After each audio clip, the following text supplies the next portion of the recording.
निरंतर आदमी के मन में यह सवाल उठता रहा है सदियों से, सनातन से, कि जिस संसार में हम उलझे हैं, जिस संसार में हम दुख और पीड़ा और संताप से गिर गए हैं, उससे मुक्ति कैसे हो। और यह संसार जिसमें हम गिर गए हैं वस्तुतः क्या है। यह अंधकार जिसमें हम डूब गए हैं और खो गए हैं, इसका स्वरूप क्या है। क्योंकि बिना इसके स्वरूप को जाने इससे छूटने का कोई उपाय नहीं हो सकता। जिससे हमें छूटना हो उसे ठीक से जान ही लेना पड़ेगा।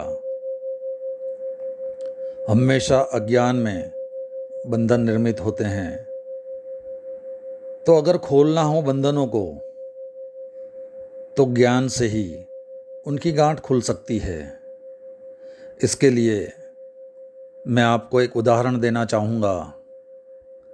एक दिन ऐसा हुआ कि बुद्ध भगवान सुबह सुबह अपने भिक्षुओं के बीच आए। उन्होंने अपने हाथ में एक रेशम का रुमाल ले रखा था। भिक्षु भी चकित हो गए, क्योंकि कभी वे कुछ भी लेकर हाथ में भिक्षुओं के बीच में बोलने नहीं आते थे। फिर बुद्ध बैठ गए उनके सामने और उस रुमाल पर उन्होंने एक गांठ बांधी, दूसरी गांठ बांधी, ऐसे भी 5 गांठें बांधी। और फिर पूछा भिक्षुओं से कि यह रुमाल मैं लेकर आया था, तब इसमें कोई गांठ न थी, अब इसमें 5 गांठें हैं। पूछता हूँ तुमसे, ये रुमाल बदल गया या वही है। निश्चित ही कठिनाई हुई होगी, क्योंकि यह कहना भी गलत है कि रुमाल बदल गया, क्योंकि रुमाल बिल्कुल वही है। गांठ लगने से रुमाल के स्वभाव में रति भर भी अंतर नहीं पड़ा। जितना था, जैसा था, वैसा ही रुमाल अब भी है। लेकिन यह कहना भी उचित नहीं है कि रुमाल बिल्कुल नहीं बदला, क्योंकि तब रुमाल खुला था, अब गांठों से घिरा है। इतनी बदलाहट जरूर हो गई है। तो एक भिक्षु ने खड़े होकर कहा, बड़ा कठिन सवाल पूछते हैं, रुमाल तो लगभग बदल गया है, इसे थोड़ा समझ लें, क्योंकि यह शब्द जल्दी ही सूत्र में आएगा और तब समझना जरूरी हो जाएगा। लगभग बदल गया है, बदला भी नहीं है और बदल भी गया है। बदला नहीं है अगर हम इसके स्वरूप को देखें तो, और बदल गया है अगर हम इसके शरीर को देखें तो। नहीं बदला है अगर इसकी आत्मा हम समझें। बदल गया है अगर इसकी देह को हम देखें। नहीं बदला है भीतर से, लेकिन बाहर से गांठ लग गई है और बदलाहट हो गई है। आकार बदल गया है, आकृति बदल गई है। नहीं बदला है अगर इसके स्वभाव को हम समझें, लेकिन बदल गया है अगर इसके व्यवहार को हम देखें। क्योंकि जो रुमाल खुला था वह काम में आ सकता था।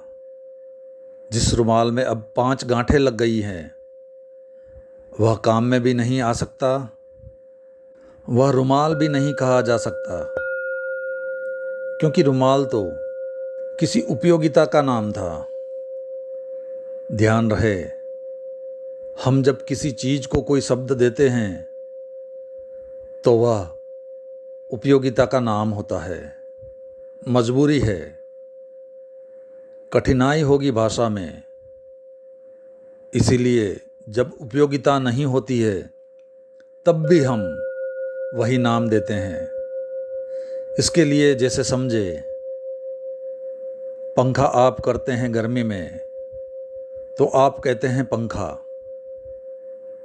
लेकिन जब पंखा रखा हो तब उसको पंखा नहीं कहना चाहिए।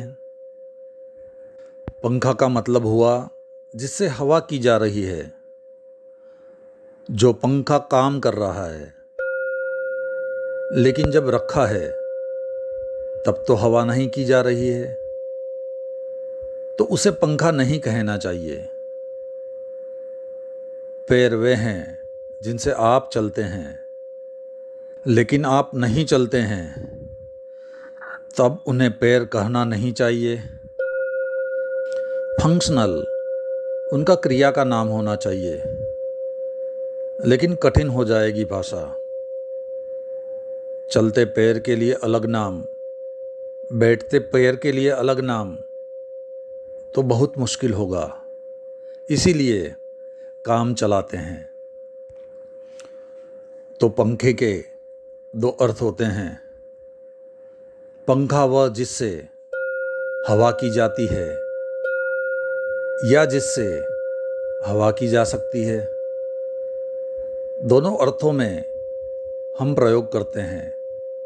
जिससे हवा हो सकती है, जिसमें संभावना छिपी है।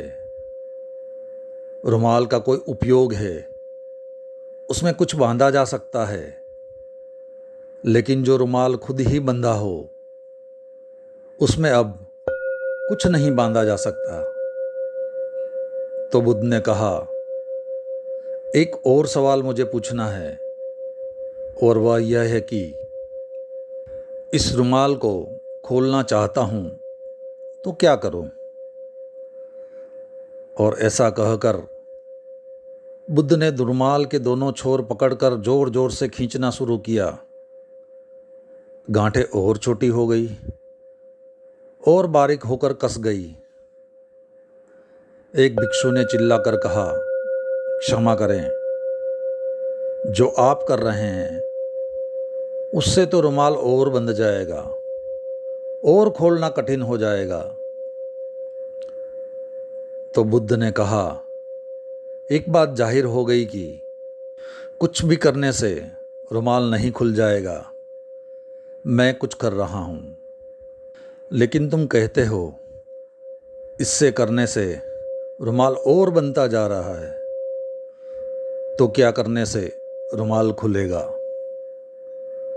तब एक भिक्षु ने कहा, पहले जानना होगा कि गठान कैसे बंधी है, क्योंकि जब तक गांठ के स्वरूप को न समझा सके तब तक उसे खोला नहीं जा सकता। तो पहले देखना होगा कि गांठ बंधी कैसे हैं। जो बंधने का ढंग है उसके विपरीत ही खुलने का ढंग होता है। और जब तक हमें पता ना हो कि बंधने का ढंग क्या है, तब तक ना कुछ करना ही बेहतर है बजाय कुछ करने के, क्योंकि करने से जाल और उलझ सकता है, गांठ और मुश्किल हो सकती है, सुलझाना और कठिन हो सकता है। हमारी चेतना पर भी गांठें हैं, और स्थिति यही है कि हम बिल्कुल बदले नहीं हैं और बदल गए हैं। हमारा स्वभाव ठीक वैसा ही है परम ब्रह्म का, लेकिन हम पर कुछ गांठें हैं, और वे गांठें जब तक खुल न जाए तब तक हम उस परम स्वभाव का अनुभव नहीं कर सकते हैं जो ग्रंथि रहित है। इन विचारों का सारांश यही है कि हम जिसमें उलझे हुए हैं या हम जिससे बंध चुके हैं उसे खोलना, उसके विपरीत जाना ही है। कहने का मतलब यही है कि यदि गांठ बंध गई है तो कैसे बंधी है, वही उसका खोलने का राज है। बाकी विचार अगले अध्याय में।